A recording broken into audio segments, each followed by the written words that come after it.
নমস্কার বন্ধুরা, আপনারা দেখছেন news Nadia YouTube channel. RG Kar কাণ্ডে দুই অভিযুক্তের জামিন, ন্যায় বিচারের প্রতি জঘন্য উপহাস, এরই প্রতিবাদে কৃষ্ণনগর শহরের পোস্ট অফিস মোড়ে এসইউসিআই দলের পক্ষ থেকে বিক্ষোভ। সমস্ত তথ্য প্রমাণ লোপাদের নায়ক সন্দীপ ঘোষ এবং অভিজিৎ মন্ডলকে দৃষ্টান্তমূলক শাস্তি দিতে হবে। এই দাবিতে এসইউসিআই কমিউনিস্ট দলের আন্দোলন চলছে। এসইউসিআই নব্বই দিন অতিক্রান্ত হওয়া সত্ত্বেও চার্জশিট দাখিল হল না কেন? অপদার্থ সিবিআই জবাব দাও। 90 দিন অতিক্রান্ত হওয়া সত্ত্বেও চার্জশিট দাখিল হল না কেন? অপদার্থ সিবিআই জবাব দাও। আপনারা জানেন, আরজিকরের মামলা নিয়ে গতকাল শিয়ালদা কোর্ট আরজিকরের ঘটনার মূল অভিযুক্ত অভিজিৎ মণ্ডল এবং সন্দীপ ঘোষকে জামিন দেয়।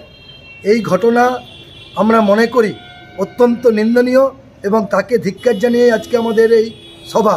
এবং কোর্ট বলে 90 দিন অতিক্রান্ত হওয়া সত্ত্বেও সিবিআই যেহেতু কোনো চার্জশিট জমা দিতে পারেনি, সেই কারণেই তারা দুজন অভিযুক্তকে জামিন দিল।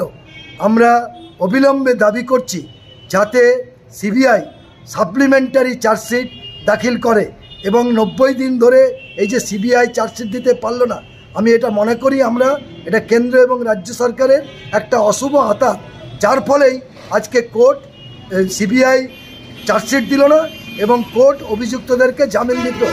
আমরা মনে করি এই রায় আন্দোলনকারী মানুষের যে মনন, যে আবেগ, তার উপর একটা কুঠারাঘাত। এরই প্রতিবাদে আজকের এই বিক্ষোভ সভা।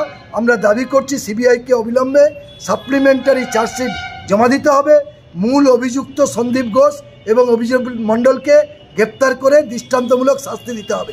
এই অভয়ার ন্যায় বিচারের দাবিতে আগামী 21শে জানুয়ারি আমরা কলকাতায় মহামিছিল সংগঠিত করব। অঞ্জন মুখার্জি, জেলা কমিটির সদস্য, এসইউসিআই কমিউনিস্ট।